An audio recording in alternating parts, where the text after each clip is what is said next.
வணக்கம். திசைகளின் 5 மணி செய்திகள். ராணுவ உபகரணங்கள் கொள்முதலை சோதனை செய்வேன்.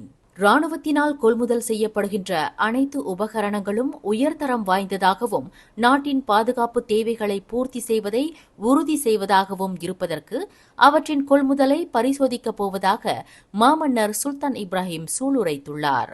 ராணுவ உபகரணங்களை வாங்குவதிலும் வசதிகளை மேம்படுத்துவதிலும் அரசாங்கம் நேர்மை மற்றும் நம்பகத்தன்மையை கடைபிடிக்க வேண்டும் என்று மாமன்னர் வலியுறுத்தினார். கமிஷன்களை வழங்க முன்வரும் விநியோகிப்பாளர்கள் அல்லது ஏஜென்ட்டுகளின் ஆதிக்கத்தை விட ராணுவம் மற்றும் நாட்டின் தேவையை நிறைவு செய்யும் வகையில் ராணுவ தளவாடங்கள் மிக தரமானதாக இருக்க வேண்டும் என்று மாமன்னர் கேட்டுக் கொண்டார். இன்று சனிக்கிழமை சுங்கைபசி பிரடானா முகாமில் மலேசிய ஆயுதப்படையின் பயிற்சி அதிகாரிகளுக்கு நற்சான்றிதழ் வழங்குதல் மற்றும் அரசு ஆணைய அணிவகுப்பை பார்வையிட்ட பின்னர் உரையாற்றுகையில் சுல்தான் இப்ராஹிம் இதனை தெரிவித்தார். லஞ்ச ஊழலில் அல்லது அதிகாரத்தை தவறாக பயன்படுத்தும் ராணுவ அதிகாரிகளின் செயலை சகித்துக் கொள்ள முடியாது என்று ஆயுதப்படையின் உச்ச தளபதியுமான மாமன்னர் எச்சரித்தார். ராணுவ அதிகாரிகள் மத்தியில் நிலவும் ஊழல் மற்றும் அதிகார துஷ்பிரயோகம் நாட்டின் இறையாண்மை மற்றும் கண்ணியத்திற்கு குந்தகத்தை விளைவித்துவிடும் என்று மாமன்னர் நினைவுறுத்தினார். நாட்டில் விளையாட்டுத் திறன்களையும் அவற்றின் சுற்றுச்சூழல் அமைப்பையும் மேம்படுத்துவது என்பது பிஸ்கட் தயாரிப்பது போன்று நொடிப்பொழுது காரியமல்ல என்று இளைஞர் விளையாட்டுத்துறை அமைச்சர் ஹெனாயோ தெளிவுபடுத்தியுள்ளார். 2024ஆம் ஆண்டு பாரிஸ் ஒலிம்பிக் விளையாட்டுப் போட்டியில் மலேசியா ஒரு தங்கத்தை கூட வெல்ல முடியாமல் போனது உண்மைதான். ஆனால் இளைஞர் விளையாட்டுத்துறை அமைச்சராக தாம் பொறுப்பேற்றுள்ள இந்த 1.5 ஆண்டு காலத்தில் ஒலிம்பிக் போட்டியில் ஒரு தங்கத்தை கூட வெல்ல முடியாவிட்டால் நான் பதவி விலக வேண்டும், மற்றொருவரிடம் அந்த அமைச்சர் பதவியை ஒப்படைக்க வேண்டும் என்று பலர் விரும்புகின்றனர் என்று ஹெனாயோ குறிப்பிட்டார். இது என்ன பிஸ்கட் தயாரிக்கும் காரியமா என்று தி பிரேக்ஃபாஸ்ட் கிரில் BFM எனும் நிகழ்ச்சிக்கு அளித்த பேட்டியில் ஹெனாயோ இதனை தெரிவித்தார். நாட்டின் விளையாட்டு திறன்களை உருவாக்குவதற்கும் அவற்றின் சுற்றுச்சூழல் தன்மைகளை உருவாக்குவதற்கும் நீண்ட காலம் தேவைப்படுகிறது என்று ஹெனாயோ விளக்கினார்.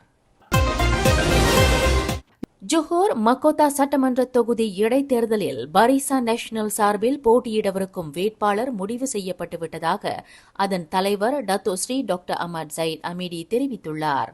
அந்த வேட்பாளர் வாக்காளர்களுக்கு விரைவில் அறிமுகப்படுத்தப்படுவார் என்று அஹ்மத் ஜயீத் குறிப்பிட்டார். தாங்கள் தேர்வு செய்துள்ள வேட்பாளர் குறித்து ஒற்றுமை அரசாங்கத்துடன் விவாதித்த பின்னர் அதிகாரப்பூர்வமாக அறிவிக்கப்படும் என்று அஹ்மத் ஜயீத் தெரிவித்தார். மக்கோத்தா சட்டமன்ற தொகுதி இடைத்தேர்தல் வரும் செப்டம்பர் 28ஆம் தேதி நடைபெறவிருக்கிறது. மலேசிய தொடர்புத்துறை மற்றும் பல்லுடக்க ஆணையத்தின் அதிகாரிகள் என்று தங்களை அடையாளம் கூறிக்கொண்டு தொலைபேசியில் தொடர்பு கொள்ளும் தனிநபர்களுக்கு எதிராக பொதுமக்கள் மிகுந்த எச்சரிக்கையாக இருக்க வேண்டும் என்று அந்த ஆணையம் அறிவுறுத்தியுள்ளது.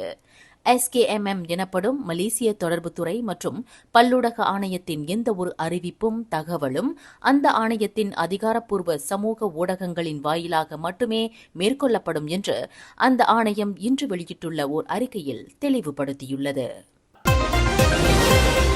புரூனை பட்டத்து இளவரசர் பங்கீரான் முடு மக்கோத்த அல் முத்தாடேஹ் பில்லா சுல்தான் அசனால் போல்கியா இன்று தொடங்கி ஆகஸ்ட் 21ஆம் தேதி வரை மலேசியாவிற்கு அதிகாரத்துவ வருகை மேற்கொண்டுள்ளார்.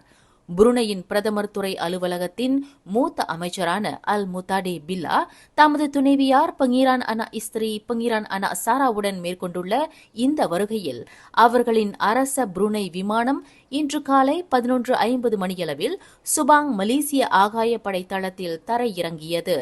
புருனை பட்டத்து இளவரசரை வெளியுறவு அமைச்சர் டத்தோஸ்ரீ முகமது அசான் எதிர்கொண்டு வரவேற்றார்.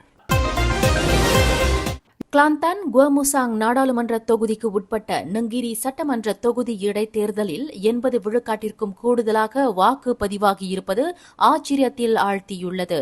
இந்த இடைத்தேர்தலில் 60 விழுக்காட்டினர் மட்டுமே வாக்களிக்கக்கூடும் என்று தேர்தல் ஆணையம் ஆருடம் கூறியிருந்தது.